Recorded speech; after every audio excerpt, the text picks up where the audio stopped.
بیسیکلی د ایمل ولی خان او طلال چودھری ترمنځ چې کومه معامله ده دغه پس منظر صدا سي دي چې ایمل ولی خان په سنټ کې یو سپیچ کړو کوم چې هغه په فیلډ مارشل باندې نیوکه کړې وي دغه چې کوم وزیر اعظم شهباز شریف سره دوی د پاغي باندې تنقیدونه کړو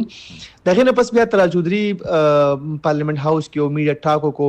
او الته کې هغه دا وی چې ایمل ولی خان په کوم هیڅ باندې په فیلډ مارشل باندې تنقیدونه کوي هغه دا خبره وکړه چې دا خو ماضی کې ته به ایزولوډ پارټي ویلې کېدل دوه پاغي باندې مشهورو طلال چودھری دا هم ویل چې ایمل ولی خان خو سېنیټر جوړ کړي منګه د سېنیټ ته راوښته دی دغه شانتي هغه دا هم ویل چې د په منسټر انکلیو کې په کوم هیڅ باندې پاتې کیږي نو دا طلال چودھری دغه پریس کانفرنس نه پس بیا د ایمل ولی خان لخوا هم ټویټ شو بیا دغه ترجمان انجینیر احسان الله کوم چې مرکزی ترجمان د عوامي نېشنل پارټي دا غل خو هم یو بیان چې کوم دی هغه مخه ترغه بیا امیر حیدرخان هوتیم یو بیان ورکو دغه معامله روانه وا په دغه دوران کې بیا د ایمل ولی خان نه سکیورټي هم واپس واغستې شو بقول ایمل ولی خان په کوم باندې چې د صوبایي حکومت او ایمل ولی خان ترمنځ یو بل تنازع چې کوم دغه شروع شو نو دغه پورا معاملات دغه شانتو بیا ایمل ولی خان دا ویل چې زبا طلال چودھری له جواب ورکوم د سنټ فلور باندې ګو چې غنن په سنټ کې خطاب ونکو خو بهر چې راغلو نو غډې خبرې وکړي بالکل جی همدغه شانته دا ایمل ولی خان د منسټر انکلیو چې کوم بنگلا نمبر 7 تا ان 7 نمبر چې کوم بنگلا دا پاغي کې ایمل ولی خان پاتې کیږي او په دې باندې خو ډیر زیات تنقیدونه هم په دغه وجه باندې کیږي لکه دینه مخکې ما د عوامي نېشنل پارټي چې کوم مرکزی ترجمان د انجینیر احسان الله هغه سره په پودکاسټ کې هم دغه سوال پورته کړی و چې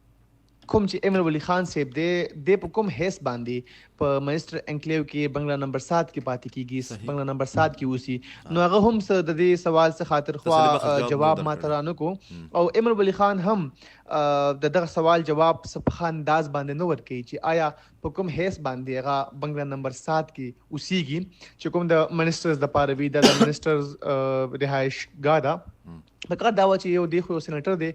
د لاجس کې پاتې کېدل پارلیمنت لاجس کې نو د بنگلا نمبر 7 استعمالي په دې باندې ډیر زیات تنقیدونه د دینه مخ کې هم شوې دي مختلف په سوشل میډیا پلیټ فارم باندې هم په دې باندې کوېسچنز ریز شوې دي مختلف موقعو باندې چې کوم حکومتي ارکان دی غوي هم په دې باندې د تشویش اظهار کړی دي چې په کوم هیڅ باندې ایمل ولی خان په دغه بنگلا کې پاتې کیږي زبر دا وایم چې دا سوال چې کوم طلال چودھری پورته کړو دا هم ویلټ سوال دی چې یو وخت ته په فیلډ مارشل باندې تنقیدونه کوي یو وخت ته په حکومت باندې تنقیدونه کوي یو وخت ته د حکومتي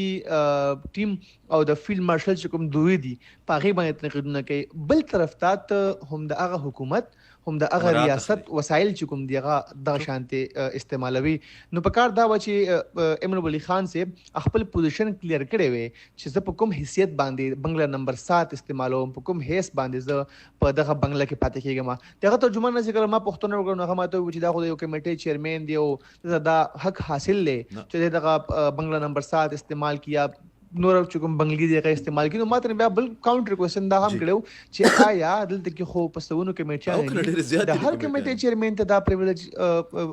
ورکول کیږي نو باغی باندې هم هغه څه خاطر خوا جواب رانه کو خو ایمل ولی خان هم په دې باندې خپل کنفیوز دي چې هغه په کوم هیڅ باندې د بنگلا نمبر 7 استعمالي د منسټر انکلیو